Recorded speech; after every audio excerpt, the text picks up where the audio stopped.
فائدے مجھے زندگی میں حاصل ہوئے, اتنا کانفیڈنس میں, پھر میں نے کہا اب تیسری کروں گا, پھر پھڈے.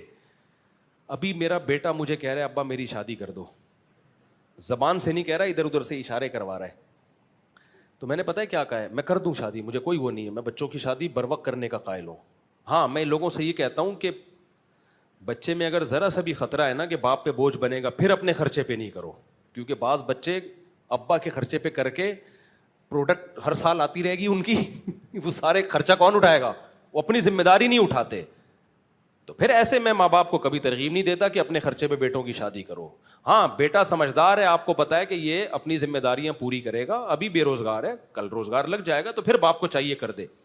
لیکن مسئلہ میرے ساتھ ایک یہ آ رہا ہے کہ یار اگر میں اپنی بہو ابھی اسی گھر میں لے آؤں اور ساس بہو کے جھگڑے ہو گئے شروع, تو اپنے جھگڑے تو انسان نمٹا سکتا ہے, دوسروں کے نہیں نمٹا سکتا. تو پھر میں اپنے بارے میں بولتا ہوں تیرا کیا ہوگا کالیا,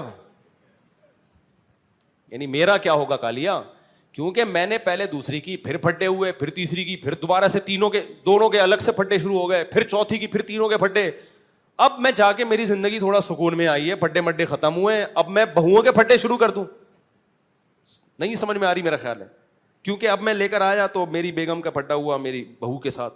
مرد نہیں جھگڑے میں کرتا یار, مرد کا سسر کہے گا بہو سے کی خدمت کرنی ہے بیٹا کر لو, اللہ تمہیں جنت دے گا, نہیں کرنی تو بھاڑ میں جاؤ یار, ایسی کی تیسی. مرد اس چیزوں میں اگنور کر لیتا ہے.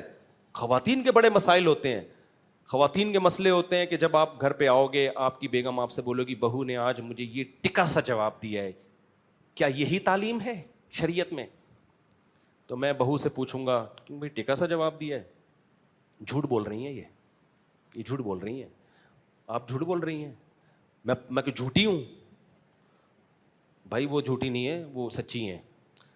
پھر آپ اس سے پوچھو گے کہ خدا کی قسم پاگل ہو جاؤ گے نا, الٹے لٹک کے مر جاؤ گے, یہ فیصلہ کرنا کہ ان میں صحیح کون ہے غلط کون ہے, برباد ہو جائے گی تمہاری زندگی. سارے جمعے اتوار کے بیانات ختم, مسائل کے سیشن ختم, میں ساس بہو کے جھگڑے ہی بیٹھ کے نمٹاتا رہوں گا. میرا نظریہ یہ بھائی بہو لاؤ, بچوں کی شادی ٹائم پہ کرو, بولو بھائی آئے گی نہیں اس گھر میں, سمجھ رہے ہو, ٹینشن مت پالو اپنے لیے, آئے گی دوسرے گھر میں. اپنے بیٹوں سے جا کے ادھر ہی جا کے مل لیا کرو, بہو سے بھی عزت دے دے گی, ٹھیک ہے بیزتی کا خطرہ ہوا تو بیزتی سے پہلے نکل آؤ. کیا خیال ہے؟ آج کل کی بہویں مارکیٹ میں کہاں سدھری بھی آ رہی ہیں یار. میں جانتا ہوں جوائنٹ فیملیوں میں عزت دار لوگ بڑے تمیز سے رہ رہے ہیں, ہمارے اپنے ریلیٹیو ہیں, ساری بہویں اکٹھی بڑی لائف کو انجوائے کر رہے ہیں وہ لوگ, لیکن ہر جگہ ایسے نہیں ہوتا. اب ہم جب لائیں گے ہمیں کیا پتہ یہ اگلا نکلے گا کیا, اچھے نکل آئے تو بہت اچھی بات ہے, نہیں تو بھائی ہماری تو زندگی برباد ہو جائے گی یار. تو میں جوائنٹ فیملی کا اس زمانے میں قائل نہیں ہوں. الگ الگ صاحب بچوں سے بھی میں نے بولا ہے, ابھی ایک بچہ نے زیادہ اشارے بھیجے نا, میں نے کہا بیٹا گھر ارینج کر لے, شادی میرے خرچے پہ ہوگی تیری, یہاں نہیں آئے گی. اب آپ کہہ سکتے ہو مجھ سے آپ گھر بھی بچے کے لیے آپ ارینج کر لیں, اور میرے ماشاء اللہ 8 بیٹے ہیں, تو اگر میں 13 گھر میں چلاؤں گا تو IMF سے مجھے قرضہ دلا دو بھائی. اور بیٹے میں ایک بھی نالائق نکل آیا نا جس کو عادت ہو گئی ابا کا مال کھانے کی, وہ تو میرے بچے پیدا کرنے والے بیانات روزانہ سنے گا بیٹھ کے, خوب اسپیڈ سے بچے نکالے گا اور میری گودوں میں لا کے ڈالتا رہے گا. سمجھ رہے ہو؟ پھر بھی مجھے قبول ہے یار, ہمارا ظرف بہت بڑا ہے الحمدللہ, لیکن بگڑ جائے گا. ایسا ہوتا ہے نا کہ ابا جب تک میں کما نہیں رہا تو فی الحال میرے بچے بھی آپ پالیں, میری بیگم کو بھی آپ پالیں, کوئی بات نہیں, بہو بھی بیٹیوں کی طرح ہوتی ہے, پال لیں گے یار, جہاں اللہ نے اتنا کھلایا ہے اور کھلا دے گا. لیکن مسئلہ بگڑنے کا خطرہ ہوتا ہے کہ جب فری پھوکٹ کی لڑکوں کو عادت پڑتی ہے نا, ایک دفعہ بگڑ گئے تو قیامت تک نہیں اٹھتے. تو لڑکوں پہ تو ذمہ داریاں ڈالو. ایک واقعہ سنا کے اس ٹاپک کو ختم کرتا ہوں.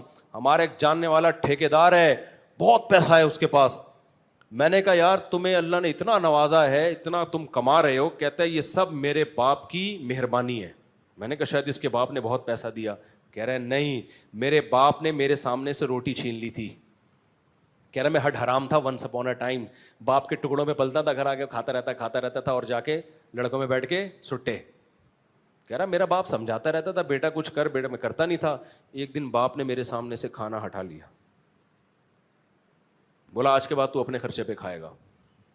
کہہ رہا اس وقت تو مجھے بڑی بے عزتی, لیکن باپ نے میری خیر خواہی میں کیا, سمجھ رہے ہو, مجھے اپنے پاؤں پہ کھڑا کرنے کے لیے.